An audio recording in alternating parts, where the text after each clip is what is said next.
தொடர்ந்து இன்றைய நாளுக்கான கர்த்தருடைய வார்த்தைக்கு நேரம் நம்ம போகலாம். நம் பூமியில் வாழுகிற இந்த வாழ்க்கை என்பது நம்மால் தவிர்க்க முடியாத சில சூழ்நிலைகளை அல்லது சில காலநிலைகளை நம்முடைய வாழ்க்கையில் கொண்டு வருகிறதா இருக்கிறது. இந்த பூமியில் நாம் வாழுகிற இந்த மனித வாழ்க்கையில் இப்படி சில சூழ்நிலைகள் நம்ம அதை தவிர்க்க முடியாது. எப்படி காலங்களில் 4 பிரதான காலங்கள், 4 மெயின் சீசன்ஸ் இருக்குல்ல, மழைக்காலம் உண்டு, கோடைக்காலம் உண்டு, இப்படி காலங்கள் இருக்கிறது போல நம்முடைய வாழ்க்கையிலும் ஒரு காலகட்டம் பார்த்திங்கன்னா பயங்கர சந்தோஷமாக பயங்கர மகிழ்ச்சி என்ன செய்யும் இருக்கும். நமக்கு தோணும், என்னடா ரொம்ப சந்தோஷமாகவே எல்லாம் என்ன செஞ்சுக்கிட்டு இருக்கு, போய்கிட்டு இருக்கு, எல்லாமே ரொம்ப மகிழ்ச்சியாக போய்கிட்டு இருக்கு, நம்ம நினச்சது எல்லாமே நினச்ச மாதிரி என்ன செஞ்சிட்ருக்கு நடந்து கொண்டு இருக்கிறது. ஆனால் சில நேரங்களில் வரும் பொழுது நாம் அனுபவித்த முந்தைய கால சூழ்நிலைகளை பார்க்கிலும் முந்தைய காரியங்களை பார்க்கிலும் எதிர்மறையான சில சூழ்நிலைகளை நாம் சந்திக்க வேண்டிய நிலை ஏற்படுகிறது. ஹல்லேலூயா. அப்பேற்பட்ட நிலைமைகளின் வழியாகவெல்லாம் நீங்களும் நானும் கடந்து செல்லும் பொழுது முந்தி இருந்தது போல நாம் நினைத்த காரியங்கள் நடந்து, நாம் விரும்பினது நடந்து, எல்லாம் மகிழ்ச்சியா, எல்லாம் சந்தோஷமா, எல்லாம் ஐக்கியமா, எல்லாம் சமாதானமா இருந்த பொழுது இருந்த பலன் நமக்குள்ள இருப்பது இல்லை. அந்த சூழ்நிலையில் நமக்குள்ள இருந்த அந்த ஒரு உற்சாகம் நமக்குள்ள இருப்பது இல்லை. அந்த சூழ்நிலைகளில் நமக்குள்ள இருந்த ஒரு விடுதலை இப்பொழுது இருப்பது இல்லை. ஏதோ ஒரு பாரப்படுத்தப்பட்ட சூழ்நிலையை போல, ஏதோ ஒரு அழுத்தம் இருக்கிறதை போல, ஏதோ பலன் குன்றி போனதை போல ஒரு உணர்வுகள் நம்முடைய வாழ்க்கையில் என்ன செய்கிறது, ஏற்படுத்துகிறது. காரணம், நாம் அப்படிப்பட்ட கடினமான சூழ்நிலைகளின் வழியாய் கடந்து செல்லும் பொழுது அது நடக்கிறது. ஹல்லேலூயா. யோபு எழுதின புஸ்தகத்தில், யோபுவின் புஸ்தகத்தில் ரொம்ப அழகா வேதம் இதை குறித்து உங்களுக்கும் எனக்கும் கற்றுத்தருகிறது. என்ன சொல்லுது அப்படின்னா, இப்படிப்பட்ட கடினமான சூழ்நிலைகளை நீங்கள் எதிர்பாராதவைகளாகவோ அல்லது உங்களுக்கு புரியாத, ஏனென்றே தெரியாத அந்நியமான சூழ்நிலைகளாகவோ நீங்கள் எடுத்துக்கொள்ளக்கூடாது. அப்படின்றதற்காக தான் யோபுவின் மூலமாய் ஆண்டவர் முன்கூட்டியே நமக்கு சில காரியங்களை வேதத்தில் பதிவு செய்திருக்கிறார். ஹல்லேலூயா. இந்த சத்தியத்தை, இந்த வசனத்தை, இந்த உண்மையை அறியாதவர்களுக்கு திடீர்னு இப்படி நடந்துருச்சே, நான் அதை பற்றி இப்படி ஒரு காரியத்தை நான் நினைச்சே பார்க்கலையே, இப்படி ஒரு விஷயத்தை நான் எதிர்பார்க்கவே இல்லையே அப்படின்றது தான் பதிலாக இருக்கும். ஆனால் இந்த சத்தியத்தை அறிந்தவர்களுக்கு ஓகே, சம்திங் ஹேப்பன்ஸ், ஆண்டவர் ஒரு காரியத்தை என்ன செய்கிறார். இப்படிப்பட்ட சூழ்நிலைகளை எல்லாம் நான் கடந்து தான் இந்த வாழ்க்கை என்ன செய்யணும், வாழ வேண்டும். இப்படிப்பட்ட போராட்டங்களை எல்லாம் எதிர்கொண்டு தான் இந்த வாழ்க்கையை நான் வாழ வேண்டும். இப்படிப்பட்ட சவால்களை எல்லாம் நான் எதிர்கொண்டு தான், இப்படிப்பட்ட கடினமான சூழ்நிலைகளின் வழியாய் நான் நடந்து தான் என்னுடைய வெற்றியை பெற்றுக்கொள்ள வேண்டும் என்பதை நீங்களும் நானும் அறிந்து கொள்ள வேண்டும் என்று ஆண்டவர் விரும்புகிறார். ஒரு ஆமென் சொல்லுங்க பார்க்கலாம். ஹல்லேலூயா. யோபு ரொம்ப அழகா சொல்றாரு பாருங்களேன். ஸ்திரீனிடத்தில் 14வது அதிகாரம் முதல் வசனம், ஸ்திரீனிடத்தில் பிறந்த மனுஷன் வாழ்நாள் குறுகினவனும், அடுத்த வார்த்தை பாருங்க, சஞ்சலம் நிறைந்தவனுமா இருக்கிறான். எப்படி இருக்கிறானா? பாஸ்டர் அப்படியே என்னைவே சொன்ன மாதிரி என்ன செய்யுது இருக்கு பாஸ்டர். என்னமோ நிறைஞ்சிருக்கும் பார்த்தா, என் வீட்டில் என்னென்னமோ நிறைஞ்சிருக்கணும்னு எதிர்பார்த்தா, என் வாழ்க்கையில் என்னென்னமோ நிறைஞ்சிருக்கணும்னு நான் எதிர்பார்த்தேன். அந்த நிறைவுகள் நிரந்தரமாக இருக்க வேண்டும் என்று எதிர்பார்த்தேன். But I was happy once. நான் ஒரு முறை சந்தோஷமாக இருந்திருக்கிறேன். முன்பு ஒரு காலத்தில் என்னுடைய வாழ்க்கை இப்படி இருந்ததில்லை. ஆனால் இந்த குறிப்பிட்ட காலகட்டம் சில கடுமையான சூழ்நிலைகளில், கடினமான பாதைகளின் வழியாய் என்னை நடத்தி கொண்டு போய் கொண்டிருக்கிறது. ஹல்லேலூயா. யோபு சொல்றார், மனுஷனுடைய வாழ்க்கை, ஸ்திரீனிடத்தில் பிறந்த மனுஷன் அப்படின்னா அதுல யாரெல்லாம் அடங்குவா? இந்த பூமியில பிறந்த, பக்கத்தில் சொல்லுங்க, இதுல நீங்களும் இருக்கீங்க, நானும் இருக்கேன். என்னை பார்த்து சொல்லுங்க, நீங்களும் இருக்கீங்க, நானும் இருக்கேன். ஏன்னா இதுல நான் என்னையும் சேர்த்து தான் என்ன செய்யணும். ஏன்னா வழக்கமாக நீங்கள் என்னையை பார்த்து சொல்லாதீங்க, பக்கத்தில் பார்த்து சொல்லுங்கன்னு சொல்லுவேன். ஹல்லேலூயா. இது எல்லாருக்கும், எல்லாருடைய வாழ்க்கையிலும் நடைபெறுகிற ஒரு காரியம். அதான் யோபு சொல்றார், சஞ்சலம் நிறைந்தவனுமாய் இருக்கிறார். இங்கிலீஷ்ல போட்டிருக்கு, we experience a lot of trouble. நிறைய பிரச்சனைகளை, நிறைய போராட்டங்களை நம்ம என்ன செய்கிறோம், எதிர்கொள்ளுகிறோம். அதனால ஒரு காரியத்தை புரிந்து கொள்ள வேண்டும். வேதம் நமக்கு கற்றுத்தருகிறது, நாம் கடந்து போய் கொண்டிருக்கிற இந்த கடினமான சூழ்நிலை என்பது ஏதோ எதிர்பாராத ஒரு காரியம் அல்ல, ஏதோ நடக்கக்கூடாத ஒரு காரியம் இல்ல. ஏதோ இந்த பூமியில நமக்கு மட்டும்தான் இப்படி நடக்குது போலன்னு நீங்க நினைக்க வேண்டிய ஒரு காரியம் இல்ல. வேதம் உலகம் தோன்றி நாம் வாழுகிற இந்த நாட்களுக்கு பல ஆயிரம் ஆண்டுகளுக்கு முன்பதாக வாழ்ந்த யோபு என்கிற தாசன் சொல்லுகிறார், அப்பிருந்தே லைஃப் இப்படித்தான் இருக்கான், அப்பிருந்தே வாழ்க்கை இப்படித்தான் இருக்கு. எப்படி இருக்கு? சஞ்சலம் நிறைந்த வாழ்க்கை. இதை சங்கீதக்காரனாகிய தாவீது இதை குறித்து பாடுகிறார். 34வது சங்கீதத்தின் 19வது வசனத்துல, நீதிமானுக்கு வரும் துன்பங்கள் அநேகமாயிருக்கும். righteous people may have many troubles. அங்க lot of troubles, இங்க many trouble. பக்கத்துல சொல்லுங்க, lot of troubles, many troubles. ஹல்லேலூயா. இங்க தாவீது ஓப்பனாவே சொல்லிட்டார் சங்கீதக்காரன், அந்த துன்பங்கள் எப்படி இருக்கும்? அநேகமா இருக்குமா. எப்படி இருக்குமா? அங்க யோபு சொல்றாரு சஞ்சலம் நிறைந்தவனா இருக்கிறான். இங்க தாவீது சொல்றாரு துன்பங்கள் அநேகமா இருக்கு. ஆனால் உங்களுக்கும் எனக்கும் ஒரு நம்பிக்கை உண்டு. ஹல்லேலூயா. அந்த வசனத்தை முழுசா வாசித்தா தெரியும். நீதிமான்களுக்கு வரும் துன்பம் அநேகமா இருக்கும், கர்த்தர் அவைகள் எல்லாவற்றிலும் நின்று அவனை விடுவிப்பார். கைகளை தட்டி ஆண்டவரை மகிமைப்படுத்துங்க பார்க்கலாம். ஹல்லேலூயா, ஹல்லேலூயா. இந்த பூமியில உங்களுக்கும் எனக்கும் சோதனைகள் உண்டு. இந்த பூமியில உங்களுக்கும் எனக்கும் சவாலான சூழ்நிலைகள் உண்டு. இந்த பூமியில உங்களுக்கும் எனக்கும் சஞ்சலங்கள் உண்டு. உங்களுக்கும் எனக்கும் வருகிற துன்பங்கள் அநேகமாய் இருப்பது உண்மை.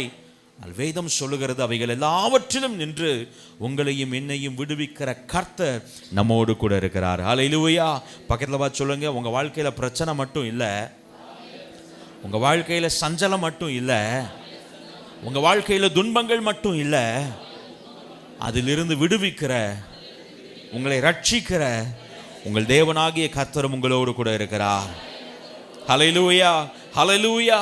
பல நேரங்களில் நாம் இந்த பிரச்சனைகளை, இந்த கடினமான சூழ்நிலைகளை நம்ம எப்படி எடுத்துறோம், இந்த டஃபஸ்ட் டைம்ஸ் ஆஃப் அவர் லைஃப்ஸில் இதை நம்ம எப்படி எடுத்துறோம் அப்படின்னா, தேவன் என்னுடைய வாழ்க்கையில் இல்லாமல் போனார் என்று நினைத்து விடுகிறோம். we consider it as an absence of God.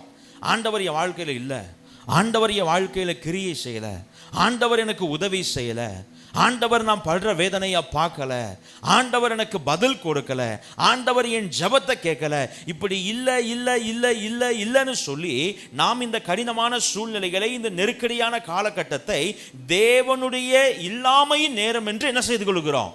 புரிந்து கொள்ளுகிறோம். ஆனால் ஒரு காரியத்தை புரிந்து கொள்ளுங்க, நீங்கள் தேவனிடத்தில் உண்மையிலே விசுவாசம் உள்ளவர்களாக இருப்பீர்களே ஆனால், நீங்கள் உண்மையாக வைராக்கியமாய் தேவனிடத்தில் விசுவாசமாய் இருப்பீர்களே ஆனால், ஒரு ஊழியக்காரனா நான் சொல்ல முடியும், இப்படிப்பட்ட கடினமான சூழ்நிலைகளின் மத்தியில தான் கர்த்தருடைய கரம் உங்களோடு கூட இருக்கிறதை நீங்கள் முன்பை பார்க்கிலும் அதிகமாய் உணர முடியும். விசுவாசிக்கிறவங்க ஆமென் சொல்லுங்க பார்க்கலாம். ஹல்லேலூயா. விசுவாசத்தில் குறைவுள்ளவர்களுக்கு இந்த கடினமான சூழ்நிலையில கர்த்தர் காணா போயிட்டார்ன்ற எண்ணம் வந்துடும். என்ன வந்துடும்? கர்த்தர் காணா போயிட்டார், அவர் என்னைய பார்க்கல, நான் ஜெபமன்ல, நான் கேட்டேன்ல, அவர் எனக்கு பதில் தரல, நான் அவர்கிட்ட கேட்டேன்ல, அவர் ஏன் எனக்கு இதை முன்னக்கூட்டியே சொல்லல, நான் ஆண்டவரை ஆராதிக்கிறேன்ல, நான் அவருக்காக வைராக்கியம் பாராட்டுறேன்ல, அப்புறம் ஏன் ஆண்டவர் என் வாழ்க்கையில் இதை அனுமதித்தார்? இந்த அறிக்கைகள், இந்த வார்த்தைகள், இப்படிப்பட்ட காரியங்கள்லாம் எங்க கொண்டு போய் நிப்பாட்டுதுன்னா, என் வாழ்க்கையில ஆண்டவர் இல்லை என்பதை என் வாயால நான் என்ன செய்யறேன்? அறிக்கை இடுகிறேன். But if I believe in God, நான் கர்த்தரை நம்புவேனே ஆனால், நான் தேவனிடத்தில் உண்மையாய் இருப்பேனே ஆனால், எப்பேற்பட்ட மோசமான சூழ்நிலை வந்தாலும் I would say like David, தாவீதை போல நான் சொல்ல முடியும், நீதிமானுக்கு வரும் துன்பங்கள் அநேகமாயிருக்குமானால் அவை எல்லாவற்றினும் நின்று கர்த்தர் அவனை விடுவிப்பார். ஒரு ஆமென் சொல்லுங்க பார்க்கலாம். ஹல்லேலூயா, ஹல்லேலூயா. யார் இப்படி ஒரு விசுவாசத்தோடு, இப்படி ஒரு நம்பிக்கையோடு இந்த மரண இருளின் பள்ளத்தாக்கின் வழியாய் கடந்து செல்லுகிறார்களோ, அவர்களை அவருடைய கோலும் தடியும் தேற்றும். விசுவாசிக்கிறவங்க ஒரு ஆமென் சொல்லுங்க பார்க்கலாம். ஹல்லேலூயா.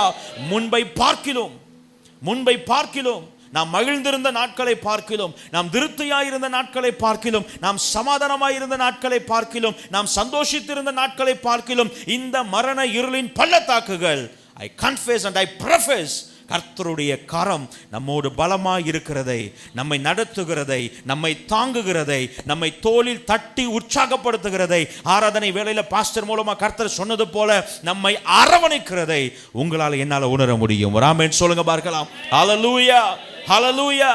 காலை வேளையில் அப்படி ஆண்டவர் உங்களையும் என்னையும் அரவணைத்துக் கொள்ள விரும்புகிறார். ஹல்லேலூயா. வேதத்தில் ஒரு பகுதியை நம்ம எல்லாரும் சேர்ந்து சீக்கிரமாய் வாசிக்க போகிறோம். எடுத்துக்கொள்ளுங்கள், அப்போஸ்தலருக்கு எழுதின அப்போஸ்தலருடைய நடபடிகள் 28வது அதிகாரம். Turn your Bibles, Acts chapter 28. அப்போஸ்தலருடைய நடபடிகள் 28வது அதிகாரத்தில் முதல் 10 வசனங்களை நம்ம எல்லாரும் சேர்ந்து வாசிக்க போகிறோம். கடைசி அதிகாரம் அப்போஸ்தலருடைய நடபடிகள் 28வது அதிகாரம் 1 முதல் 10 வசனங்களை நம்ம எல்லாரும் சேர்ந்து வாசிக்க போகிறோம். புதிய ஏற்பாட்டில் 205வது பக்கம், புதிய ஏற்பாட்டில் பேஜ் நம்பர் 205. எடுத்தவங்க ஒரு ஆமென் சொல்லலாமா? ரைட், சேர்ந்து என்னோடு இணைந்து வாசியுங்கள். நாங்கள் தப்பி கரை சேர்ந்த பின்பு அந்த தீவின் பேர் மெலித்தா என்று அறிந்தோம். அந்நியராகிய அந்த தீவார் எங்களுக்கு பாராட்டின அன்பு கொஞ்சமல்ல. அந்த வேளையிலே பிடித்திருந்த மழைக்காகவும் குளிருக்காகவும் அவர்கள் நெருப்பை மூட்டி எங்கள் அனைவரையும் சேர்த்து கொண்டார்கள். பவுல் சில விறகுகளை வாரி அந்த நெருப்பின் மேல் போடுகையில் ஒரு விரியன் பாம்பு அனலுரைத்து புறப்பட்டு அவனுடைய கையை கவ்விக்கொண்டது. விஷப்பூச்சி அவன் கையிலே தொங்குகிறதை அந்நியராகிய அந்த தீவார் கண்டபோது, இந்த மனுஷன் கொலைபாதகன், இதற்கு சந்தேகமில்லை, இவன் சமுத்திரத்துக்கு தப்பி வந்தும் பழியானது இவனை பிழைக்க ஒட்டவில்லை என்று தங்களுக்குள்ளே சொல்லிக் கொண்டார்கள்.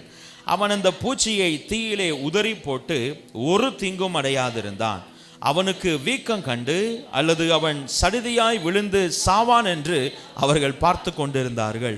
நெடுநேரமாய் பார்த்து கொண்டிருந்தும் ஒரு சேதமும் அவனுக்கு வராததை கண்டபோது வேறு சிந்தையாகி இவன் தேவன் என்று சொல்லிக் கொண்டார்கள். தீவுக்கு முதலாளியாகிய புபிலியு என்னும் பேர் கொண்டவனுடைய நிலங்கள் அந்த இடத்துக்கு சமீபமாய் இருந்தது. அவன் எங்களை ஏற்றுக்கொண்டு 3 நாள் பட்சமாய் விசாரித்தான். புபிலியுவினுடைய தகப்பன் ஜுரத்தினாலும் இரத்த பேதியினாலும் வருத்தப்பட்டு கிடந்தான். பவுல் அவனிடத்துக்கு போய் ஜெபம் பண்ணி அவன் மேல் கைகளை வைத்து அவனை குணமாக்கினான். இது நடந்த பின்பு தீவிலே இருந்த மற்ற வியாதிக்காரரும் வந்து குணமாக்கப்பட்டார்கள். அவர்கள் எங்களுக்கு அநேக மரியாதை செய்து நாங்கள் கப்பல் ஏறி போகிற போது எங்களுக்கு தேவையானவைகளை ஏற்றினார்கள். ஹல்லேலூயா. இந்த 10 வசனங்களில் அப்போஸ்தலனாகிய பவுல் அவருடைய வாழ்க்கையில் நடந்த ஒரு குறிப்பிட்ட பகுதியின் வரலாற்றை நீங்கள் நான் என்ன செய்கிறோம், வாசிக்கிறோம்.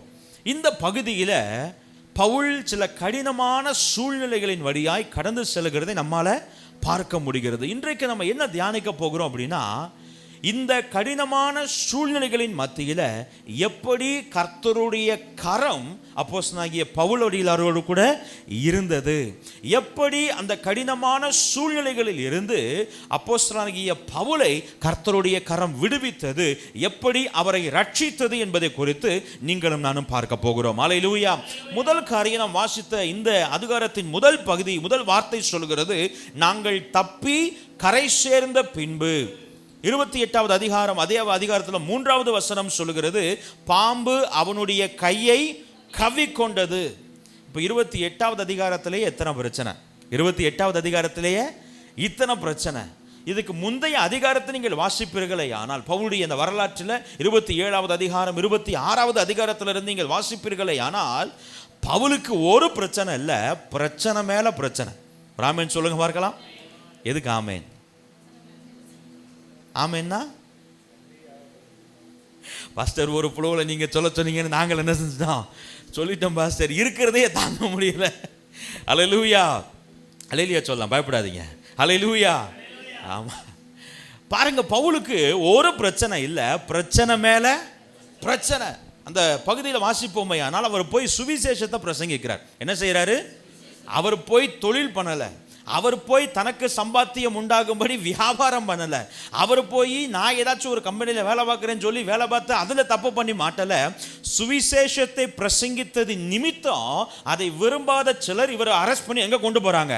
ரோம அதிகாரிகள் இடத்துல கொண்டு போகிறார்கள். யோசித்து பாருங்களேன், நான் தப்பு பண்ணலை, நான் சரியானதை தான் பண்ணேன், நான் நல்லது தான் பண்ணேன், ஆனால் நான் செய்த நன்மைக்காக இப்பொழுது நான் அபாண்டமாய் குற்றஞ்சாட்டப்படுகிறேன். என்ன செய்யப்படுகிறேன்? குற்றஞ்சாட்டப்படுகிறேன். ரொம்ப அழகா ஆண்டவர் பேசினார் பாஸ்டர் மூலமா. இப்படிப்பட்ட குற்றச்சாட்டுகளின் மத்தியில் ஆண்டவர் யாரு கூட இருக்கிறா? யாரு கூட இருக்கிறா? அவர் என்னமோ எங்களுக்கு அங்கிட்டு நின்னே பேசுகிற மாதிரி இருக்கு பாஸ்டர், எங்கள் பக்கம் இருக்கிற மாதிரியே எங்களுக்காக எனக்காக வழக்காடுகிறான்றவங்க ஒரு ஆமென் சொல்லுங்க பார்க்கலாம். ஹல்லேலூயா. அபாண்டமான குற்றச்சாட்டு பவுல் மேலே. சரி, இதை கொண்டு போய் அங்கே கொடுத்தா அவர்கள் பவுலை காவலில் போட்டு வைத்தார்கள்னு பார்க்குறோம். அதுக்கப்புறம் மறுபடியும் சரி காவலில் தானே இருக்கிறாங்க, ஜெயிலில் தானே இருக்கிறாங்க, கொஞ்ச நாள் இருந்துட்டு அப்புறம் அடுத்த வேலையை பார்க்கலான்னு பார்த்தா எப்படியாவது அவரை போட்டு தள்ளணும்னு பிளான் என்னது? எப்படியாவது அவரை ஜெயிலில் வச்சே போட்டு தள்ளிடணும், அவர் உயிரோடவே இருக்க கூடாது அப்படின்ற சில ஆலோசனைகள், உயிருக்கு விரோதமான போராட்டங்கள். சரி, இது எல்லாத்திலிருந்து ஒரு வெளியில வரலாம்னு சொல்லி இவர் போய் நான் ராயனுக்கு அபயம் விடுகிறேன், அந்த ரோம அரசாங்கத்தின் எம்பரர் ராஜாவின் இடத்துல அவர்கிட்ட போய் தான் நான் பேசணும், அவர் தான் எனக்கு தீர்ப்பு சொல்லணும்னு அப்போஸ்தலனாகிய பவுல் அவருக்கு இருந்த அறிவை வச்சு என்ன செஞ்சுட்டாரு? நம்மளுக்கு எப்படி அறிவுன்னு பாருங்க. அவர் நீங்கள் எப்படி வந்தீங்கன்னா நான் அப்படி என்ன செய்வேன் வருவேன் அப்படின்னு சொல்லி அவர் நினைவோம். ராயனுக்கு அபயம் விட்டதுனால இவனை நம்ம என்ன செய்ய முடியாது, ஒன்றும் பண்ண முடியாது. சரி, ராயன் கிட்ட போகட்டும் அப்படின்னு சொல்லி தான் கப்பல் ஏற்றி அவர் என்ன செய்கிறாங்க, அனுப்புகிறாங்க. சரி, அப்பாடா இவங்க ஜெயிலில் போட்டு நம்மளை கொல்ல பார்த்தாங்க, உள்ளே வச்சே கதையை முடிக்க பார்த்தாங்க, இவங்க கிட்ட இருந்து எப்படியோ தப்பிச்சிட்டோம், ராயன் கிட்ட போய் உண்மையை சொல்லிடலான்னு பார்த்தா போகிற வழியிலேயே என்ன வருது? யூரோ கிளித்தான் என்கிற நம்ம ஊரில் பேய் காத்து. என்ன காத்து? பேய் காத்து. விட்டு சுழின்னு என்ன செய்யுது?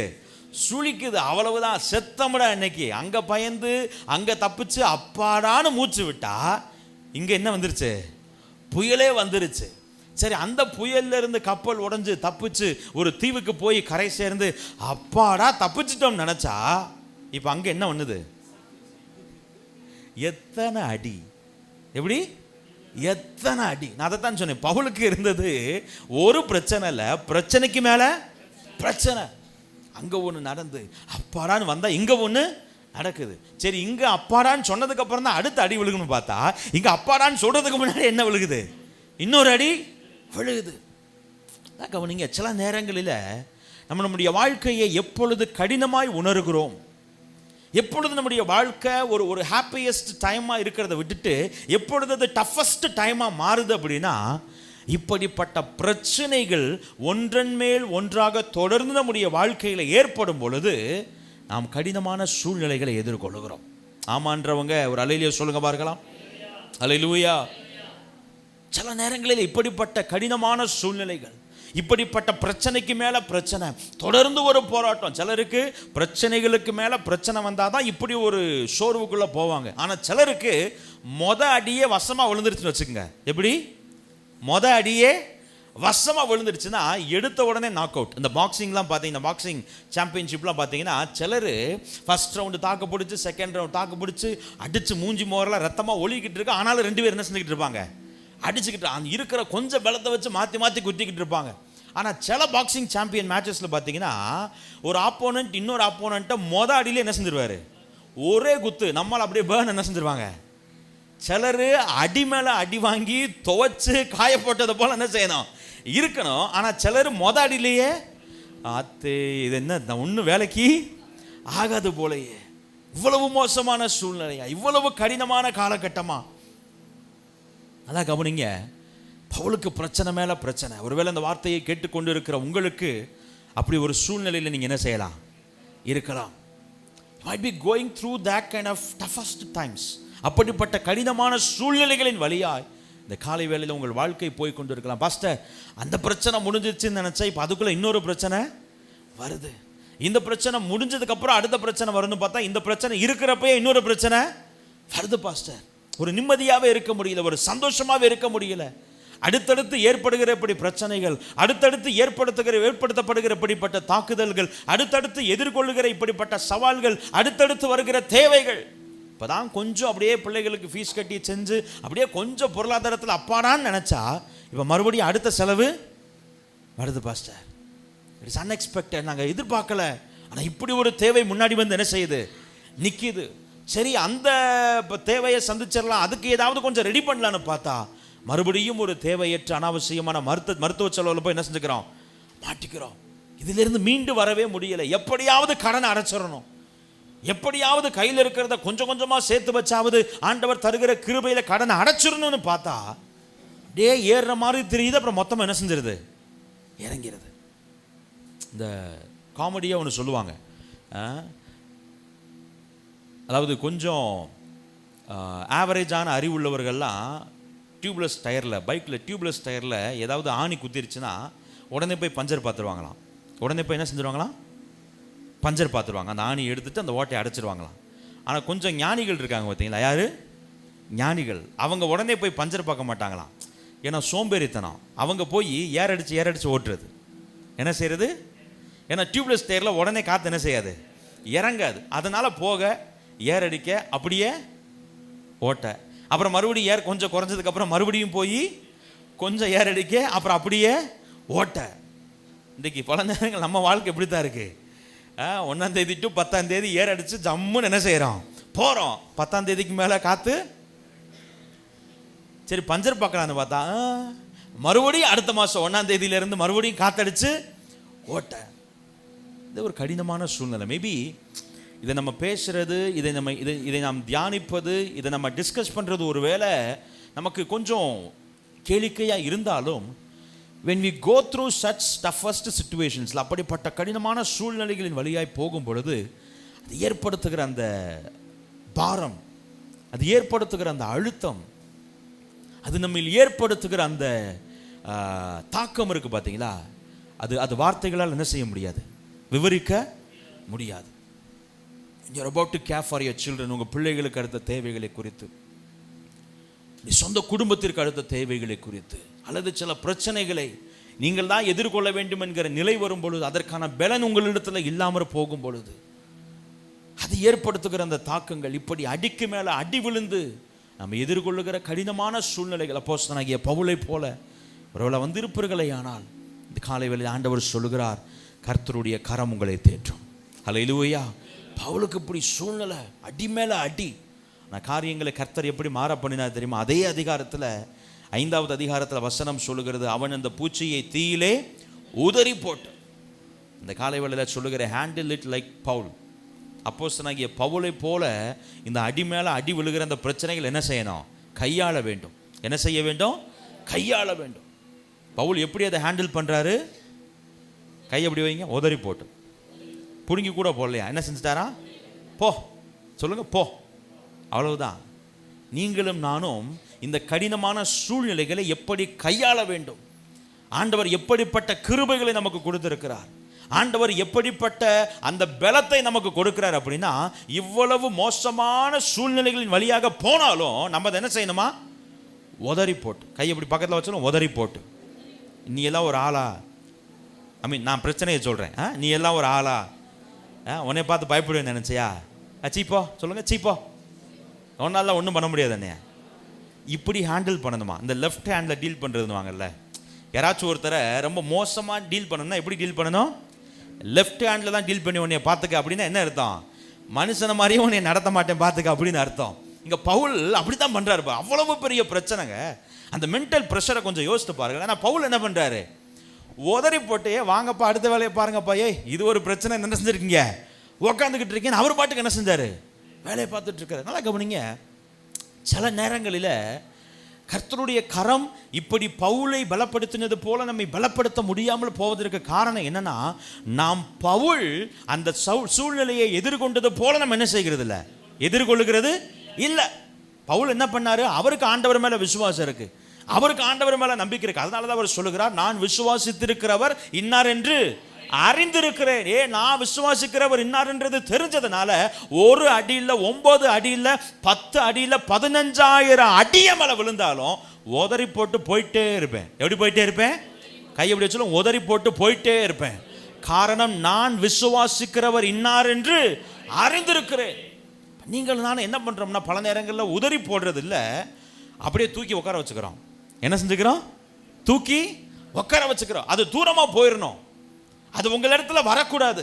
ஆனால் நம்ம அதை ஏற்றுக்கொள்ளுகிறதுனால பல நேரங்களில் நாம் தேவன் மீது வைத்திருக்கிற விசுவாசத்தை ரெஸ்பான்ஸாக கொடுக்காம ஆண்டவரை கேள்வி கேட்க ஆரம்பிச்சிடும்.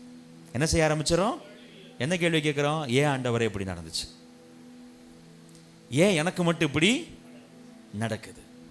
இன்றைக்கு பல நேரங்களில் we start questioning God.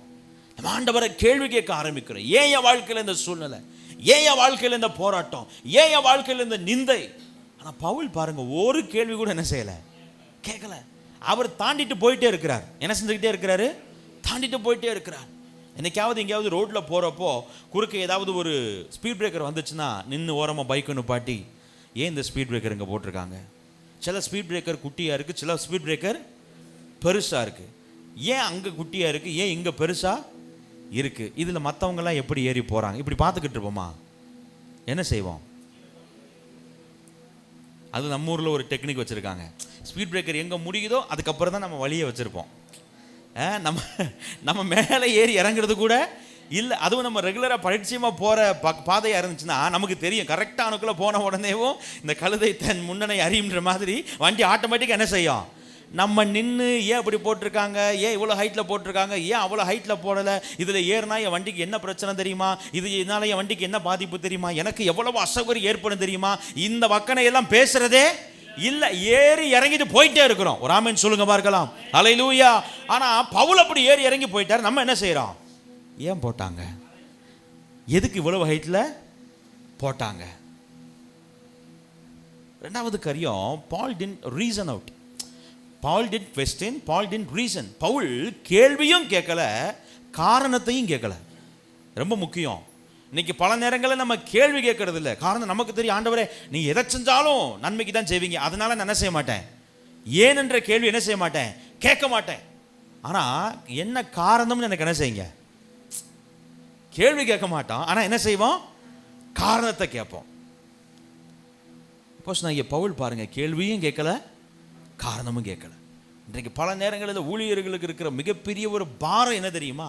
விசுவாச குடும்பத்தில் ஏதாவது ஒரு கடினமான சூழ்நிலை ஏற்பட்டுச்சுன்னா அதுக்கு காரணம் கண்டு சொல்றதுக்கு யாரை தான் வச்சிருக்கிறாங்க விசுவாசிகள்? பாஸ்டர் போனா, ஏன் பாஸ்டர் இப்படி நடந்துச்சு, எப்படி ஏன் பாஸ்டர் இப்படி நடந்துச்சு? இப்போ நாங்கள் போகிறப்பயே ப்ரிப்பேர்டாக போனோம், என்ன பதில் சொல்கிறது இவங்களுக்கு? அதுக்கு நாங்கள் உட்காந்து மனசை குழப்பி, சில நேரங்களில் நீங்கள் சிரிக்கிறீங்க, ஆனால் இதை எதிர்கொள்ளுகிற சூழ்நிலை இருக்கு பாருங்க. இதை பவுலோட மோசமான ஒரு மனநிலை பாதிப்பு எங்களுக்கு. காரணம், போகிறப்போவே பதில் சொல்கிற இடத்துல நம்மளை கொண்டு வந்து என்ன செஞ்சுறாங்க, வைக்கிறப்போ அதுக்கு என்ன பதில் சொல்கிறதுன்னு என்ன செய்யலை, தெரியல. ஆனால் அதற்கு பதில் என்னன்னா, அப்போஸ்தலனாகிய பவுல் சொல்லுகிறார், இட் இஸ் நாட் குவெஸ்டினிங், கேள்வி கேட்பது அல்ல, காரணத்தை கண்டுபிடிப்பது அல்ல, விசுவாசத்தில் உதறி போட்டு தொடர்ந்து முன்னேறுவது தான் அதற்கான பதில். விளங்குன ஒரு ஆமென் சொல்லுங்க பார்க்கலாம். ஹல்லேலூயா, ஹல்லேலூயா.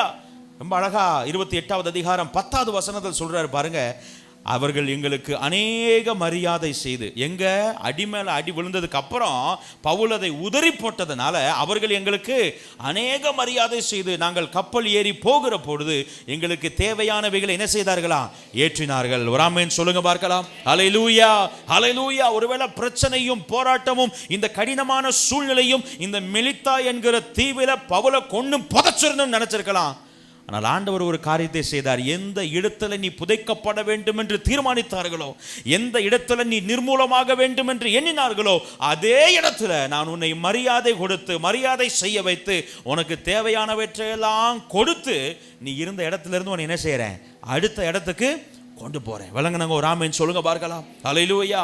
ஒரு காரியத்தை புரிந்து கொள்ளுங்கள், நம்முடைய வாழ்க்கையில் நாம் எதிர்கொள்ளுகிற இப்படிப்பட்ட கடினமான சூழ்நிலைகள் ஒரு நாளும் தேவன் நமக்கு முன்குறித்தவைகளை தடை செய்யவே முடியாது. விசுவாசிக்கிறவங்க மாத்திரம் ஒரு ஆமென் சொல்லுங்க பார்க்கலாம். ஹல்லேலூயா. நான் ஏதோ மரண இருளின் பள்ளத்தாக்கில் போகிறதுனால நான் எனக்கு கர்த்தர் கொடுத்த ராஜ்யபாரத்தை இழந்து போவேன் என்ற அர்த்தம் இல்லை. நான் ஏதோ இப்பொழுது சிங்கத்தோடு போராடி கொண்டிருக்கிறேன் என்பதனால என்னுடைய வாழ்க்கை இதோடு முடிந்துவிட போகிறது என்பது அர்த்தம் இல்லை. ஏதோ நான் கோலியாத்துக்கு முன்னாடி போய் நிற்கிறேன்றதுனால இந்த போர்க்களம் என்னுடைய உயிரை எடுத்துவிடும் என்கிற அர்த்தம் இல்லை. கர்த்தர் எனக்கு முன்குறித்ததை, கர்த்தர் எனக்காக வாக்கு பண்ணினதை எந்த கடுமையான சூழ்நிலைகளினாலும் தடுத்து நிறுத்த முடியாது. அதை தாண்டி கர்த்தர் என்னை நடத்திக்கிட்டே இருப்பார். ஒரு ஆமென் சொல்லுங்க பார்க்கலாம். ஹல்லேலூயா, ஹல்லேலூயா. இந்த விசுவாசம் இருக்குமே, ஆனால் மரண பள்ளத்தாக்கு உங்களுக்கு எனக்கும் உதறி போட்டு போயிட்டே இருக்கணும். எப்படி போயிட்டே இருக்கணும்?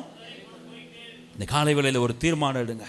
எதையெல்லாம் பார்த்து, எப்படிப்பட்ட சவால்களை எல்லாம் பார்த்து, இப்படிப்பட்ட நெருக்கடிகளை எல்லாம் பார்த்து நீங்கள் சோர்ந்து போய், முடங்கி போய், பலனற்றவர்களாய் உட்கார்ந்து இருக்கிறீர்களோ, இந்த காலை வேளையில் ஆண்டவர் உங்களை பலப்படுத்த விரும்புகிறார். நீ எழுந்து அவைகளை உதறி போட்டு நடக்க துவங்கு.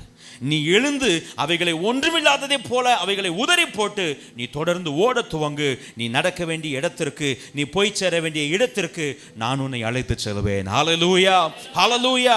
இரண்டாவது காரியம் அதே 28வது அதிகாரம் 2வது வசனம் சொல்கிறது, அந்நியராகி அந்த தீவார் எங்களுக்கு பாராட்டின அன்பு கொஞ்ச நஞ்சம் இல்லையா. எப்படி இல்லையா? அவ்வளவு அன்பு. அந்நியராகி இந்த தீவார் யாரு அப்படின்னா, அவங்கள யாருன்னு எங்களுக்கு என்ன செய்யாது. இதுக்கு முன்னாடி முன்னப்பண்ண அவங்கள நாங்கள் என்ன செஞ்சதில்லை, பார்த்ததே இல்லை. ஆனால் அவங்க கொடுத்த அன்பை பார்க்கணுமே பாஸ்டர். அப்படி ஒரு கவனிப்பு. எப்படி? அப்படி ஒரு கவனிப்பு. அப்படியே நாங்கள் குளிரில் இருக்கிறோம்னு அப்படியே கொண்டு போய் நெருப்பெல்லாம் எடுத்துகிட்டு வந்து என்ன செய்கிறாங்க, மூட்டிச்சா கஷ்டப்பட்டு இப்படி கடலில் தப்பிச்சு வந்திருக்கிறாங்கன்னு சொல்லி நெருப்பை மூட்டி குளிர் காயறதுக்கு எல்லா வேலையும் பார்க்குறாங்க. நான் அதே அதிகாரத்தில் 4வது வசனம் ஒரு வசனம் கடந்து சொல்லுது, விஷப்பூச்சி அவன் கையிலே தொங்குகிறதை அந்நியராகிய அந்த தீவார். அதை மறந்துடக்கூடாது. யாரு? 2வது வசனத்தில் அங்க யார் இருந்தா? அந்நியராகிய அந்த தீவார் பாராட்டின அன்பு கொஞ்ச நஞ்சம் அல்ல. 4வது வசனத்தில் அந்நியராகிய அதே அந்த தீவார் என்ன சொன்னாங்க தெரியுமா? இந்த மனுஷன், இதற்கு சந்தேகமே பாருங்க. இவ ஏதாவது தப்பு பண்ணியிருந்தாலும் பண்ணியிருப்பான்னு சொல்றது ஒரு ரகங்க. என்ன சொல்லியிருக்கலாம்? இவ ஏதாவது தப்பு பண்ணியிருந்தாலும் பண்ணியிருப்பான் போலன்னு சொல்றது ஒரு ரகம். ஆனால் இவங்க என்ன பண்றாங்க? கன்ஃபார்ம் பண்றாங்க. என்ன செய்யறாங்க? நல்லா கவனிங்க. முன்ன பின்ன யாருன்னே தெரியாதுங்க. அந்நியர்னு பவுல் சொல்றாரு. முன்ன பின்ன பவுலை பத்தி உங்களுக்கு என்ன செய்யாது, தெரியாது. முன்ன பின்ன பவுலுடைய வாழ்க்கை எப்படிப்பட்டதுன்றது தெரியாது. அவருடைய தனிப்பட்ட வாழ்க்கை என்ன ஏது, அவர் யாரு, எங்க பிறந்தாரு, அவர் எதற்காக வந்திருக்கிறாரு, எதுவுமே தெரியாது. இது எதுவுமே தெரியாம ஒரு மிகப்பெரிய காரியத்தை சொல்றாங்க, இவன் கொலை பாதகன், இதற்கு சந்தேகமே அவுட்டே வேணாம். இதை சொல்றது யாரு? எந்த வாயி கொஞ்ச நேரத்துக்கு முன்னால சே உங்களுக்காக நான் என்ன வேணாலும் செய்வேன்னு சொல்லுச்சோ, அந்த வாயி கொஞ்ச நேரம் கழிச்சு சொல்லுது, அவனை போல ஒரு மோசமான ஆள் இந்த உலகத்தில் இல்லவே.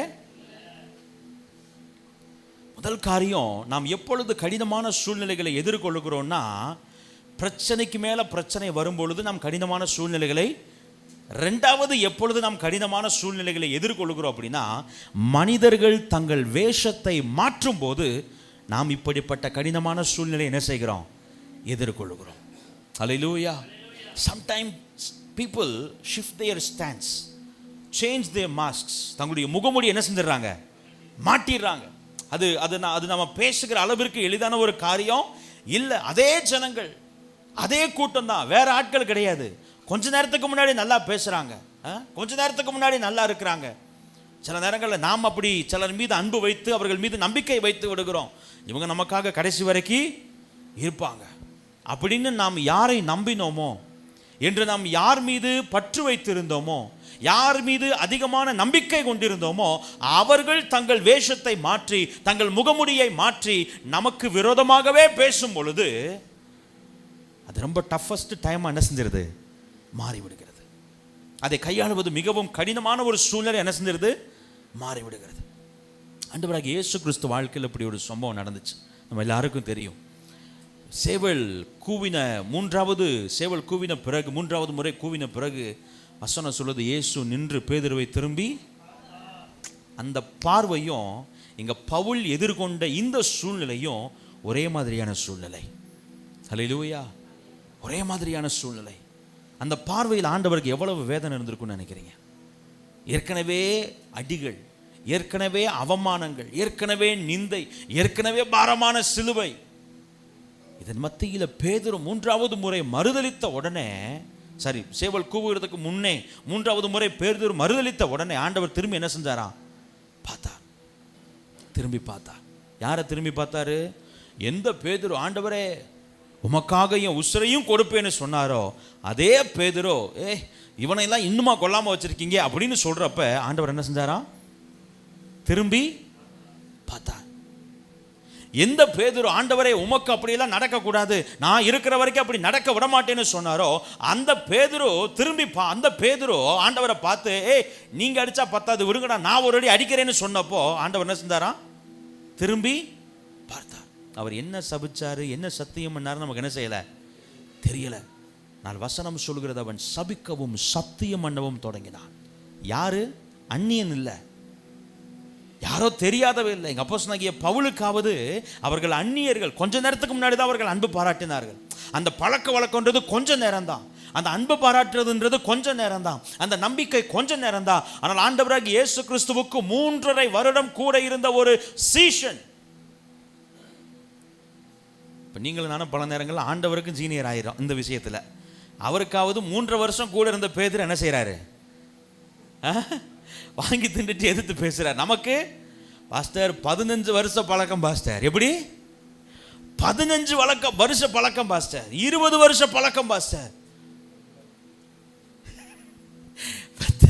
பாஸ்டர் சொன்னாங்க, அதனால நான் ஆட் பண்ணிக்கிறேன், டிஸ்க்ளைமர் போட்டுறேன். நான் பெத்த புள்ள பாஸ்டர். எப்படி ஆசையா வளர்த்தன் தெரியுமா? என்னென்னலாம் சொல்லி வளர்த்தன் தெரியுமா? என்னென்னலாம் நினைச்சிருந்த பிள்ளைய வளர்த்தன் தெரியுமா? நம்ம ஊரில் சொல்லுவாங்க, வளர்த்த கடை எங்க பாய் தான், பக்கத்து கடை பாஞ்சா பரவாயில்ல. உண்மைதான். வேற யாராவது நம்மை காயப்படுத்தினா நமக்கு என்ன இல்லை, இந்த அளவிற்கு பாதிப்பு இல்லை. நல்லா புரிஞ்சுக்கணும். நான் ஜோக்குக்காக சொல்ல, உண்மைதான் சொல்றேன். வேறு யாரோ ஒருவர் நம்மை காயப்படுத்தினால் நமக்கு ஏற்படுகிற பிரச்சனை வேறு. ஆனால் என்னுடைய சொந்த குடும்பம், என்னுடைய சொந்த கணவன், என்னுடைய சொந்த பிள்ளை, என்னுடைய சொந்த மனைவி, என்னுடைய சொந்த உறவுகள், நான் நம்பின நண்பர்கள், நான் யாரை நேசித்தேனோ, யார் மீது அன்பு பாராட்டினேனோ, யாருக்காக எல்லாவற்றையும் செய்தேனோ, யார் என்னை ஒரு காலத்தில் நேசித்தார்களோ, இப்பொழுது அவர்களே தங்களுடைய வேஷத்தை மாற்றி எனக்கு விரோதமாய் பேசும் பொழுது நீங்கள் நான் உடைஞ்சு போயிடும். நீங்கள் தான் என்ன செஞ்சிடும்? உடைஞ்சு போயிடும். அதனுடைய மன ரீதியாக பல பாதிப்புகளை நமக்கு என்ன செய்கிறது?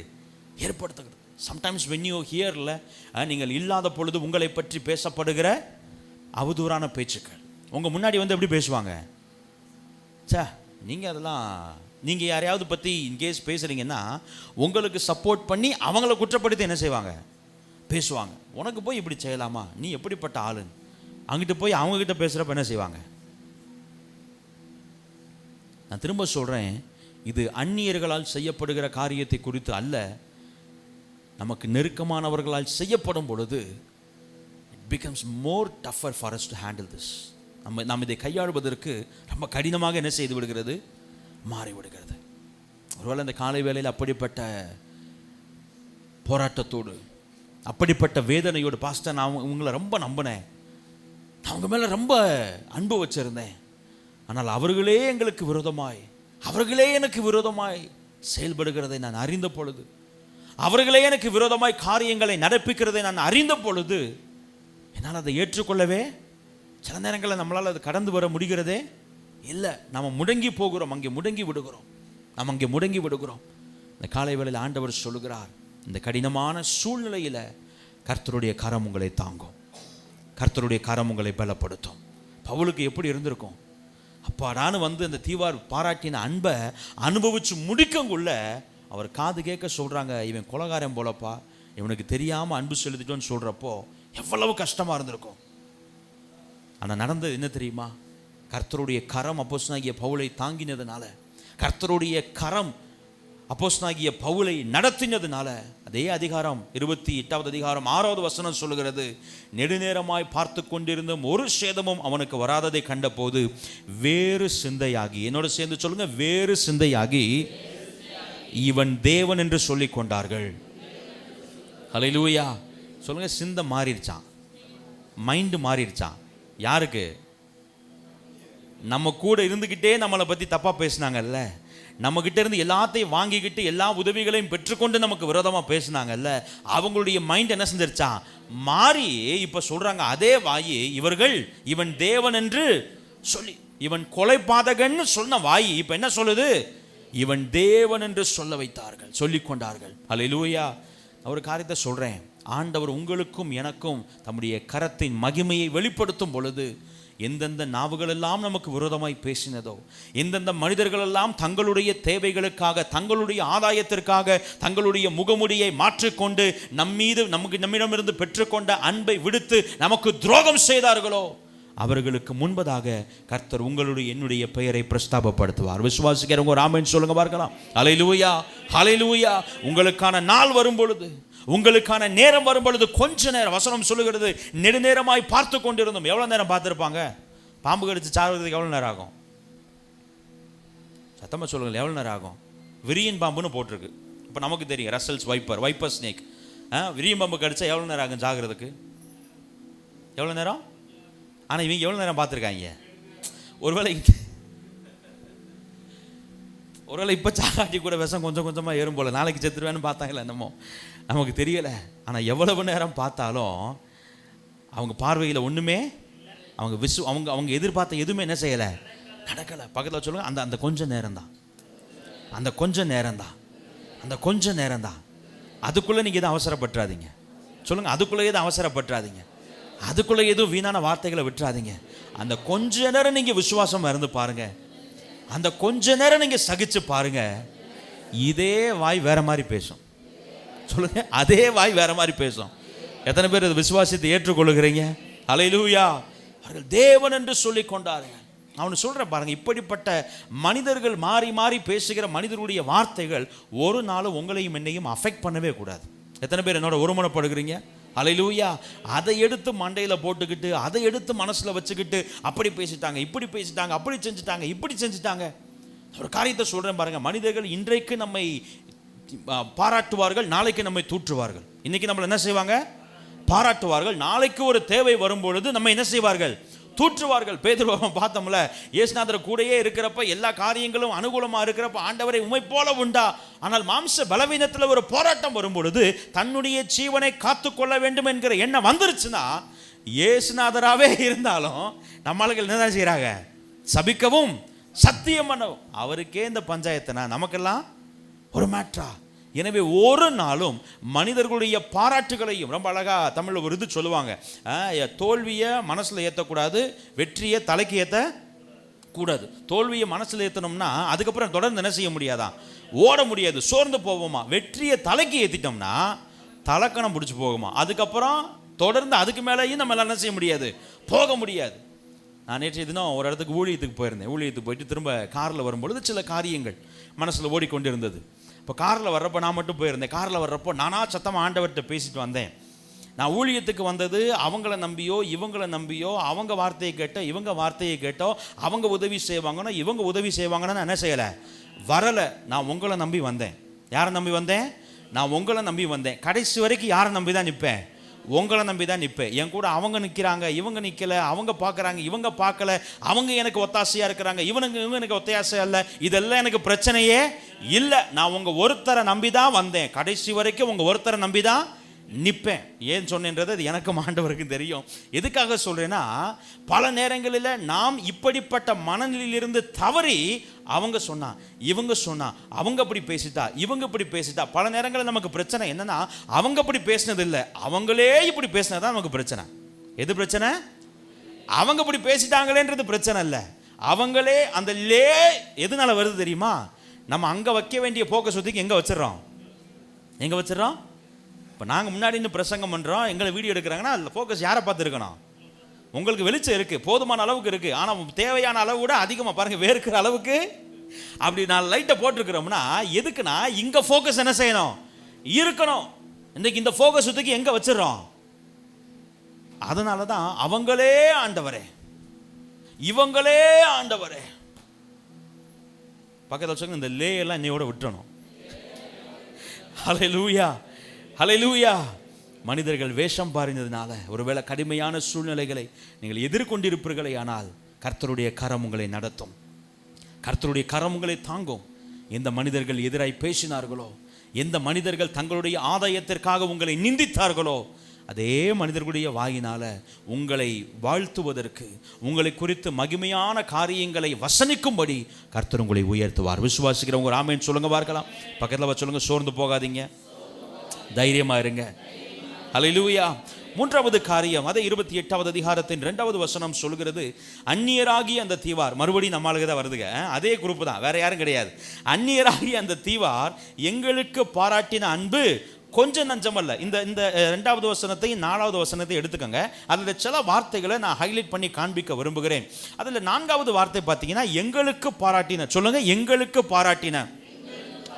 இப்போ எனக்கு பாராட்டினன்னு சொன்னா அது யாருக்கு மட்டும் செய்யப்பட்ட ஒரு காரியம்? எங்களுக்குன்னு சொன்னா டீமுக்கு. நாங்கள் மொத்தமாக ஒரு டீமாக கப்பல் அடிபட்டு மொத்தமாக ஒரு டீமாக உயிர் பொழைச்சு என்ன செஞ்சுருக்கோம், வந்திருக்கோம். இந்த டீமுக்கு அவங்க என்ன செய்கிறாங்க, அப்போ என்னை அவர்கள் தனித்து பார்க்கல. என்னை அவங்க எப்படி பார்க்கல, பிரித்து பார்க்கல. எங்களுக்கு அதே வசனத்தில் அடுத்த ஒரு வார்த்தை வருது, எங்கள் அனைவரையும், யார சத்தமா சொல்லுங்க, எங்கள் அனைவரையும் சேர்த்து கொண்ட. அப்ப எங்கள் அனைவரையும்னா இது எனக்கு மட்டும் செய்யப்பட்ட காரியம் அல்ல, நான் தனித்து பார்க்கப்படவில்லை. நான் எப்படி பார்க்கப்படுகிறேன், ஒரு குடும்பத்தின் ஒரு குழுவின் அங்கமாய் நான் என்ன செய்யப்படுகிறேன், பார்க்கப்படுகிறேன். ஆனா 4வது வசனத்துல வந்தீங்கன்னா இந்த மனுஷன் என்ன போடுறாங்க, அங்க எங்கள் அனைவரையும். அப்ப எப்படி இருந்துச்சு, மொத்தமா இருந்துச்சு. இப்ப எப்படி வச்சுட்டாங்க, பவுலை தூக்கி தனியா. இப்ப அவங்க போறா நல்லவங்கப்பா, இவன் மட்டும்தான். அந்த எங்கள் இப்ப எப்படி ஆயிடுச்சு, இந்த மனுஷன். அடுத்து பாருங்க, இவன் சமுத்திரத்துக்கு தப்பி வந்தும் இவனை பிழைக்க ஒட்டவில்லை என்று. முதல் காரியம், அடி மேல அடி விழுகும் பொழுது நாம் கடினமான சூழ்நிலைகளின் வழியா போகிறோம். 2வது காரியம், மனிதர்கள் தங்கள் வேஷத்தை மாற்றும் பொழுது நாம் கடினமான சூழ்நிலைகளை எதிர்கொள்கிறோம். 3வது, நாம் தனிமைப்படுத்தப்படும் பொழுது இப்படிப்பட்ட கடினமான சூழ்நிலைகள் என்ன செய்கிறோம், எதிர்கொள்கிறோம். அப்போஸ்தலனாகிய பவுல் பாருங்களேன், எல்லாராலும் ஏற்றுக்கொள்ளப்பட்ட ஒரு மனுஷன், எல்லாராலும் அங்கீகரிக்கப்பட்ட ஒரு மனுஷன். எப்படி எல்லாரையும் ஏற்றுக்கொண்டார்களோ, எப்படி எல்லாரும் ஒருவரை ஒருவர் விசாரித்தார்களோ, அப்படித்தான் அப்போஸ்தலனாகிய பவுலை என்ன செய்தார்கள், ஏற்றுக்கொண்டார்கள். ஆனால் ஒரு சூழ்நிலை வரும் பொழுது பவுல் கூட இருந்த மற்ற எல்லாத்தையும் விட்டுட்டு இவரை மட்டும் என்ன செஞ்சிட்டாங்க, தனியா வச்சுட்டாங்க. எப்படி பார்த்துட்டு இருந்திருப்பாங்க யோசிச்சு பாருங்களேன். I was just imagining that situation. அந்த சூழ்நிலையில் இந்த சம்பவம் நடக்குதுல, பாம்பு கையை கடிக்குது, முன்னாடி குளிருக்காக பற்ற வைத்த நெருப்பு எரிஞ்சுக்கிட்டு இருக்கு, பவுல் அதை உதறி போட்டு உட்காந்துருக்கிறாரு. இவங்க எல்லாரும் உட்காந்து இவன் கொலை பாதகன், இவன் எப்போ சாவேன்னு பார்க்குறவங்க பவுல் கூட பக்கத்தில் உட்காந்து இப்படி குறுகுறுன்னு பார்த்துட்டு இருந்திருப்பாங்களா, எப்படி உட்காந்துருப்பாங்க? நான் என்னுடைய கற்பனையின்படி யாரும் பவுல் பக்கத்தில் என்ன செஞ்சிருக்க மாட்டாங்க, யாரும் அவர் கையை பிடிச்சி இல்லைப்பா பார்த்துக்கலாம் அப்படின்னு என்ன செஞ்சிருக்க மாட்டாங்க. அவர் பக்கத்தில் யாரும் போய் எப்படியும் சாகத்தானே போகிறேன், அதனால கொஞ்ச நேரம் அவனுக்கு ஆறுதலாக இருப்போன்னு தோளில் கை போட்டு என்ன செஞ்சிருக்க மாட்டாங்க. காரணம், பைபிள் சொல்றது படி பார்த்தா அவருடைய மனநிலையில் கொஞ்சம் கூட அப்படிப்பட்ட எண்ணம் இல்லை. நான் அதை எப்படி நான் அதை விஷுவலைஸ் பண்ணி பார்க்குறேன்னா, பவுல் உட்கார்ந்து குளிர் காய்ந்து கொண்டு இருக்கிறார், அவர் இதை எதையுமே கண்டுக்கல, அவர் குளிர் காய்ஞ்சிக்கிட்டு இருக்கிறாரு. இப்போ அந்நியராகிய அந்த தீவாரும் பவுலோடு கூட வந்தவர்களும் இவங்க ஒரு கூட்டமும் ஒரு பக்கம் என்ன செய்கிறாங்க, நின்று அவ எப்படா சாவன் என்ன செஞ்சுக்கிட்டு இருக்காங்க. ஒரு பக்கம் பவுல், இன்னொரு பக்கம் மொத்த கூட்டமும் என்ன செய்யுது, நிற்குது. சில நேரங்கள் நம்முடைய வாழ்க்கையில் இப்படிப்பட்ட சம்பவங்கள் நம்முடைய மாம்ச கண்கள் பார்க்க நடப்பது இல்லை. ஒரு சீன் போல ஒரு காட்சியை போல நடக்கிறது இல்லை. ஆனால் எல்லாரும் ஒன்றா இருக்கிற மாதிரி தான் தெரியுது. ஆனால் நம்ம மட்டும் எப்படி இருக்கிறோம், தனியாக இருக்கிறோம். வெளிப்புற பார்வையில், உலகத்தின் பார்வையில், மற்றவருடைய பார்வையில் எல்லாரும் சேர்ந்து சந்தோஷமா இருக்கிறத போல தான் தெரியுது. ஆனால் நமக்குள்ள தெரியும், நான் தனித்து விடப்பட்டிருக்கிறேன். ஒரு காரியத்தை புரிஞ்சுக்கணும், அப்போஸ்தலனாகிய பவுல் ஒன்றும் புறக்கணிக்கப்பட்டவர் அல்ல. he is not an orphan. அவர் ஒரு அனாதை இல்லை. நல்லா புரிஞ்சுக்கணும். அவருடைய முந்தைய வாழ்க்கை வரலாற்றை, அவருடைய முந்தைய லைஃப் ஹிஸ்டரி, அவருடைய வாழ்க்கை பின்புலத்தை பார்ப்போமே, ஆனால் அவர் ஒன்றும் சாதாரணமான மனிதன் அல்ல. ஏதோ அப்படியே பிறந்ததுலேருந்தேவோ அப்படியே அம்மா அப்பா இல்லாமல், அப்படியே உறவுகள் இல்லாமல், அப்படியே ஊராக போய் பரதேசியாக பிச்சை எடுத்து கிடைக்கிறத சாப்பிட்டு அப்படியே வாழ்ந்ததுனால யாருமே என்கிட்ட வரமாட்டாங்க, அதனால எனக்கு பெருசாக இல்லைங்க. அவர் ஜேன்னு வாழ்ந்த ஒரு மனுஷன். அவ்வளவு செல்வாக்குகள், பொருள் செல்வாக்கு, ஆள் செல்வாக்கு, படிப்பு, ஞானம், அவ்வளவு பயங்கரமாய் வாழ்ந்த ஒரு மனுஷன். ராஜாவின் இடத்துல போய் முத்திரையை வாங்கி கொண்டு ஆட்களை கூட்டிக் கொண்டு போய் ஜனங்களை துன்பப்படுத்துகிற அளவிற்கு செல்வாக்கு மிக்கவராய், அதிகாரம் மிக்கவராய் இருந்த ஒரு மனுஷன். அவரை கூப்பிட்டு வந்து ஒரு தீவுல, யாருமே தெரிஞ்சவங்க இல்லாத ஒரு நிலைமையில இருந்த கொஞ்ச பேர் அவரை தனியா விட்டுட்டு ஒதுங்கி நிற்கிறப்போ அவருடைய மனசுல எவ்வளவு வேதனை இருந்திருக்கும். Sometimes we go through that same pain. அந்த அதே வழியின் வழியா நீங்கள் நான் என்ன செய்கிறோம், நடந்து போகிறோம். சம்டைம்ஸ் வி ஃபீல், ஜனங்கள் நம்மை விட்டு தூரமாகிறது நம்மளால் என்ன செய்ய முடியுது, உணர முடிகிறது. நமக்கு அரவணைப்பு தேவைப்படுகிற நேரங்களில், நமக்கு உதவி தேவைப்படுகிற நேரங்களில், நமக்கு ஆதரவு தேவைப்படுகிற நேரங்களில், நமக்கு ஒரு ஒத்தாசை தேவைப்படுகிற நேரங்களில் அப்படியே ரொம்ப நாசுக்காக அவங்க ஒதுங்கிறத நம்மளால் என்ன செய்ய முடியுது? உணர முடிகிறது. அப்படிப்பட்ட நேரங்களில் எல்லாம் நம்ம உணர்றது உண்டு இல்லை? நம்ம நினச்சிருக்கிறோம்ல, நம்ம நல்லா இருக்கிறப்பெல்லாம் நம்ம கூட என்ன செஞ்சாங்க? இருந்தாங்க. ஆனால் நம்ம இப்போ கஷ்டப்படுறப்போ, நமக்கு ஒரு தேவைன்னு வர்றப்போ நம்மளை விட்டு என்ன செஞ்சுட்டாங்க? ஒதுங்கிட்டாங்க. மனிதர்களுடைய இயல்பு அதுதாங்க. இந்த இளையகுமாரன் தன்னுடைய தகப்பனுடைய சொத்தையெல்லாம் எடுத்துக்கிட்டு போனப்போ நண்பர்கள்லாம் அவன் கூட என்ன செஞ்சாங்களாம்? ஜேன்னு போகிறாங்க. கூட வாமாப்பல நம்ம போய் ஜாலியாக இருப்போம்னு போகிறாங்க. வசனம் சொல்லுது, அவனிடத்தில் இருந்த பணம் குறைவுபட தொடங்கின உடனே அவங்க பூரா அவனை விட்டு என்ன செஞ்சுட்டாங்களாம்? என்கிட்ட காசு இருக்குது, என்கிட்ட வேலை இருக்குது, என்கிட்ட அவர்களுக்கு தேவையான காரியங்கள் இருக்குன்றப்ப என்கிட்ட வந்து குமிஞ்ச கூட்டம், நான் வேணான்னு சொன்னா கூட நம்மளை தேடி வந்து வாப்பா அதெல்லாம் நான் உங்களோட நிற்காம யாரு கூட நிற்க போறேன்னு சொன்ன கூட்டம் இப்போ என் பக்கத்தில் இருந்தும் ஏன் கூட நிற்காம தூரமாக நின்று என்ன செய்யுது? வேடிக்கை பார்க்குது. எனக்காக பேச வேண்டிய உறவுகள், எனக்காக பேசியிருக்க வேண்டிய என்னுடைய கணவன், எனக்காக பேசியிருக்க வேண்டிய என்னுடைய மனைவி, எனக்காக பேசியிருக்க வேண்டிய என்னுடைய பெற்றோர், எனக்காக பேசியிருக்க வேண்டிய என்னுடைய பிள்ளைகள், நம்ம நினைக்கிறோம் ஏதோ ஒரு சின்ன சாதாரணமான காரியம் தானே. அவனை புரிஞ்சுக்கோங்க, இப்படிப்பட்ட சூழ்நிலைகளை எதிர்கொள்ளும் பொழுது we feel isolated, we feel lonely. நாம் தனிமைப்படுத்தப்பட்டது என்ன செய்கிறோம்? உணர்கிறோம். அது ஒரு மிகப்பெரிய பாரங்க. அது ஒரு மிகப்பெரிய கடினமான சூழ்நிலை. சில நேரங்களில் மக்களுக்கு, ஜனங்களுக்கு என்ன தேவையோ அதன்படி நம்ம நடப்போமே, ஆனால் நம்ம கூட எல்லாரும் என்ன செய்வாங்க? இருப்பாங்க. சில நேரங்களில் அவங்களுக்கு என்ன வேணுமோ அது அவங்களுடைய விருப்பத்தை நிறைவேற்றினோம்னா எல்லாரும் நம்ம கூட என்ன செய்வாங்க? இருப்பாங்க. சில நேரங்களில் இல்லைங்க, இதுதான் சத்தியம், இதுதான் சரி, நம்ம இப்படி தான் நடக்கணும்னு சொன்னால் நம்மளை விட்டு என்ன செஞ்சிருவாங்க? விலகிடுவாங்க. நம்மை விட்டு விலகி விடுவார்கள். நம்மளை அவாய்ட் பண்ணுவாங்க. இந்த பீயிங் அவாய்டட் இருக்குல்ல, இட்ஸ் ஒர்ஸ்ட் சினாரியோங்க. It's worst scenario. நிறைய இடங்களில் ரட்சிக்கப்பட்டவர்களுக்குள்ளேயே இப்படிப்பட்ட ஒஸ்ட் கேரக்டர், மோசமான குணாதிசயங்கள் இருக்கிறத பார்த்துருக்கிறேன். ஏதோ சின்ன மனத்தாங்கல் இருந்துச்சுன்னா வெளியே ஒரு இடத்துலையோ அல்லது ஒரு மீட்டிங்லையோ ஒரு கூடுகைகளில் பார்த்தா கூட என்ன செய்யறது இல்லை? சோத்திரம் சொல்றது இல்லை, ஒருவர் வாழ்த்துவது இல்லை. At least for the name sake, பேருக்காகவாவது விசாரிச்சு நல்லா இருக்கிறீங்களா, பார்த்து ரொம்ப நாள் ஆச்சு. எத்தனையோ பேரை பார்த்துருக்கிறேன், எத்தனையோ பேரை எதிர்கொண்டு இருக்கிறேன். என்னால் அவர்களுக்கு நேரடியாக எந்த பாதிப்புமே இருந்திருக்காதுங்க. நான் செய்த விஷயங்களினால் அவர்களுக்கு நேரடியாக என் மூலமாய் ஒரு சிறு துரும்ப அளவுக்கு கூட அவங்களுக்கு பாதிப்பு இருந்திருக்காது. ஆனால் யாரோ ஒருவர் சொன்னதை கேட்டு அவ்வளவு நல்லா பேசினவங்க நம்மளை பார்த்தோன்னே மூஞ்சி திருப்பி என்ன செய்வாங்க?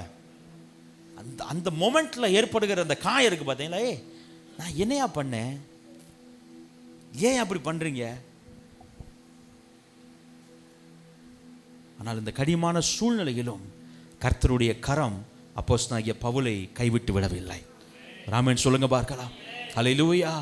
அன்பு பாராட்டினவர்கள் ஒதுங்கி நின்று இருக்கலாம், உடன் வந்தவர்கள், ஆதாயத்தை பெற்றுக்கொண்டவர்கள் ஒதுங்கி நின்று இருக்கலாம்.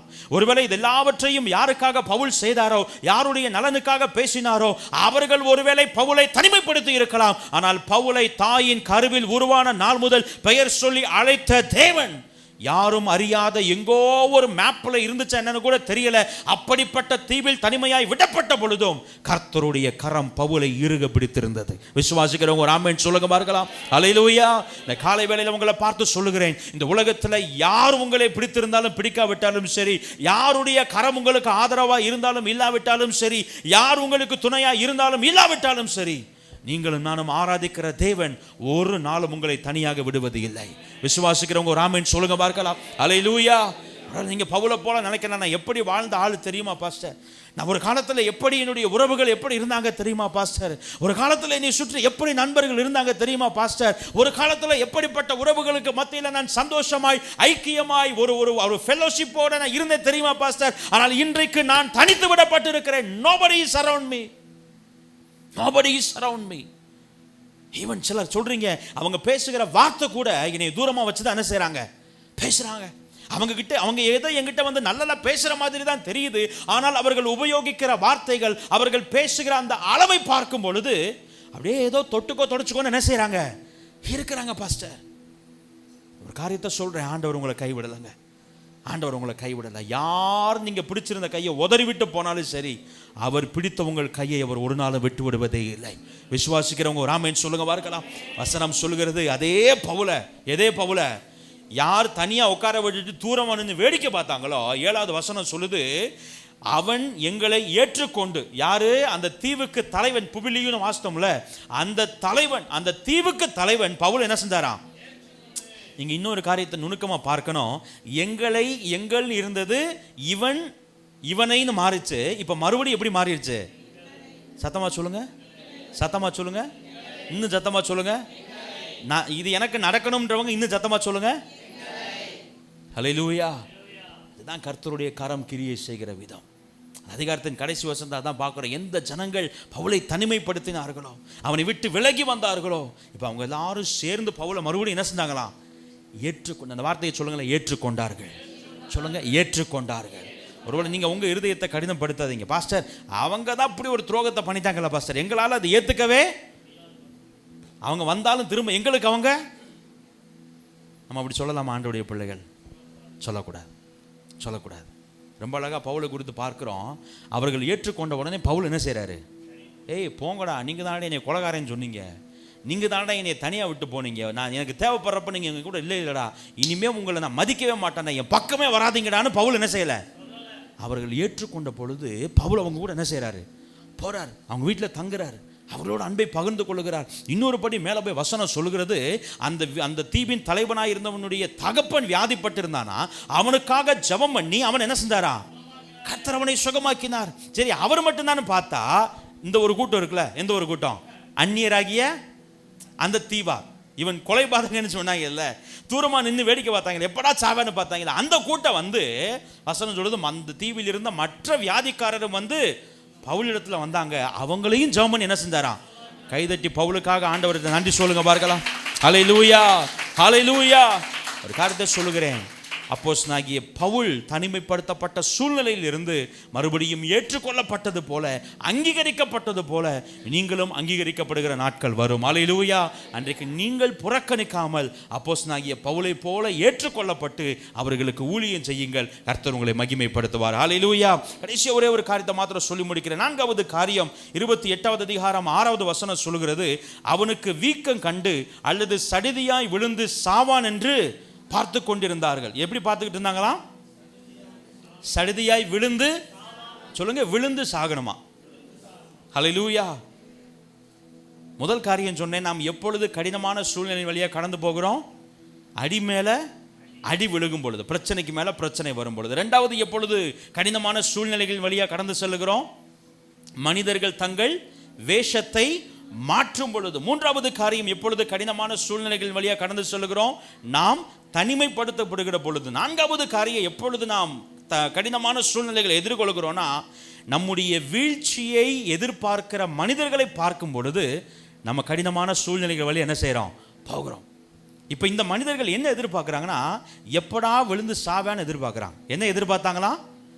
ஒரு மனுஷன் பொழைக்கணும்னு எதிர்பார்க்கலாம், ஒரு மனுஷன் நல்லா இருக்கணும்னு எதிர்பார்க்கலாம், ஒரு குடும்பம் வாழணும்னு எதிர்பார்க்கலாம். ஆனால் இங்கிருந்து எதிர்பார்ப்பு என்ன?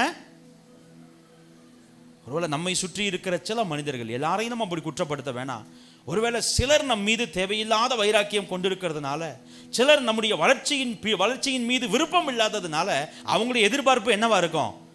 எப்படா இவன் விழுகுவான், எப்படா இவன் விழுகுவான், எப்படா இவன் குடும்பத்தில் பிரச்சனை வரும், எப்படா அவனுக்கு ஏதாவது ஒரு பிரச்சனை வரும், எப்படா அவன் பிள்ளைகள் ஏதாவது தப்பு பண்ணுவாங்க, எப்படா அவன் குடும்பத்தில் சமாதானம் கெட்டு போகும், எப்படா அவன் வாழ்க்கையில் ஏதாவது ஒரு கெட்டது நடக்கும் என்று சொல்லி எதிர்பார்த்து கொண்டிருக்கிற ஜனங்கள்.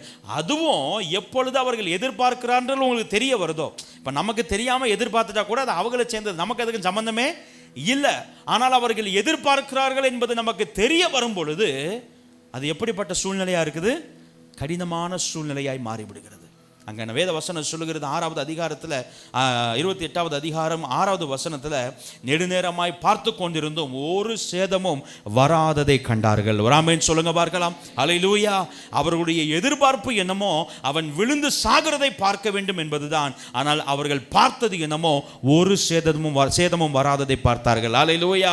பக்கத்தில் பார்த்து சொல்லுங்க, நீங்கள் விழணும்னு நிறைய பேர் பார்த்துக்கிட்டே இருக்கலாம், நீங்கள் முடங்கி போகணும்னு நிறைய பேர் பார்த்துக்கிட்டே இருக்கலாம், நீங்க தோற்று போகணும்னு நிறைய பேர் பார்த்துட்டே இருக்கலாம், ஆனா அவங்க அதை கடைசி வரைக்கும் பார்க்க போறதே கிடையாது.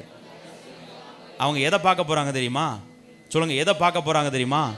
நீங்க எழுந்திருக்கிறதையும், நீங்கள் நிமிர்ந்து நிற்கிறதையும், நீங்கள் வளருகிறதையும், நீங்கள் பெருகுகிறதையும், நீங்கள் ஆசீர்வதிக்கப்படுகிறதையும், கர்த்தரால் அங்கீகரிக்கப்படுகிறதையும் அவர்கள் கண்கள் பார்க்க போகிறது. விசுவாசிக்கிறவங்க கரங்களை தட்டி ஆண்டவரை மகிமைப்படுத்துங்க. பார்க்கலாம், கர்த்தருடைய கரம் அப்போஸ்தலனாகிய பவுலோடு இருந்தது போல உங்களோடும் என்னோடும் இருக்குமேயானால் நம்முடைய வீழ்ச்சியை எதிர்பார்த்த கண்களுக்கு முன்பதாக நம்முடைய வளர்ச்சியை கர்த்தர் காண்பிக்க செய்வார். நம்முடைய தோல்வியை பார்க்க வேண்டும் என்று எதிர்பார்க்கிற கண்களுக்கு முன்பதாக நம்முடைய வெற்றியை ஆண்டவர் காட்சிப்படுத்துவார். உங்களையும் என்னையும் கொண்டு கர்த்தர் பெரிய காரியங்களை செய்வார். கண்களை மூடி ஆண்டவரை நோக்கி பார்க்கலாம்.